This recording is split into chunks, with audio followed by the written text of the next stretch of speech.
The script operator is unusual in that it carries out no one particular activity.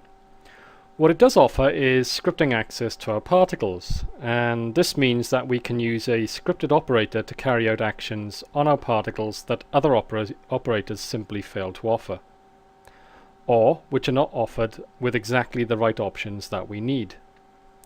Let's have a quick look at what we can do with a little example that I've whipped up. If you look at the actual GUI for this operator, you can see that it's actually very limited. All it offers is a button that opens up a stored script. You can see that here. And below that you can see that you have a uniqueness group, and you've got the usual spinner and a button to create a new seed value. This seed value, if you desire, can actually be picked up inside the script. So that's the actual function of that seed value. If you want your particles to have some sort of random function and you want to make them unique for this particular operator, you can actually pick up that seed value from there. Alternatively, you could actually run a seed every single time you run the script. It's up to you really. It's very flexible in that respect. You should remember that when you edit the script, you do not actually have to save it to disk as a separate file. The script itself is actually stored within the operator, and it actually gets saved out with the max file when you save your file. So if you're used to scripting and you're used to having separate max files, which you write a script, you would save it out to disk and then you would reference it into the operator. Well, that isn't actually the way the operator works. The actual operator, the script operator in particle flow, stores the script within itself. Because of this, if I actually go down here to actually find the script operator, if I can find it, there it is. Because of this, if you want to actually see a sample script, you can actually always drag out a new script operator and you'll find a sample script written by Particle Flow's creator in there, Oleg Beerbordin.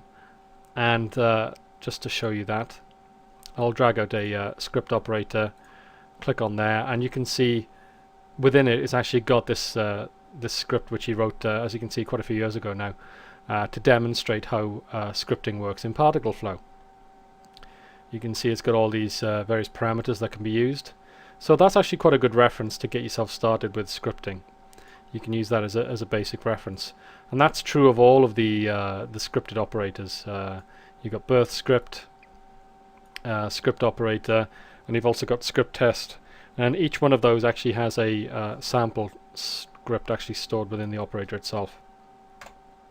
So I'll just get rid of that. So before we actually have a look at our script, let's see what it actually does in the viewport.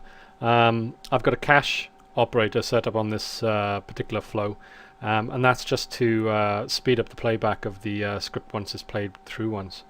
So I'm just going to press play and let it play all the way through, and then I'm going to actually let it just repeat there. So what you can see is you've got particles coming out, and you can see they're teapots, and at a certain point in the animation they actually change into tori, and those tori then change their shape and expand. They become thinner as they expand, and if I actually scrub through it, actually it's quite good in shaded mode. If I scrub through it, you can see they come out, and if you look at this torus here, you can actually see the segmentation changes as it gets bigger.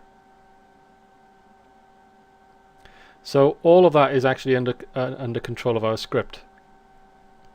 So let's actually open up the script and see how it actually does that. So here's the example script, and obviously this is on the DVD. If you want to load up the example operators max file, you can see I'm working with here, and go down to the script example and turn that on. You can actually have a look at the script and see how it works, and obviously feel free to modify it and try and do your own thing. So let's very quickly run through how it works. I'm not going to go through a great deal of detail on this. We actually have a specialist DVD, not actually on particle flow at the moment and scripting, but we have a specialist DVD on scripting itself, which will teach you the fundamentals of scripting. And if you are interested in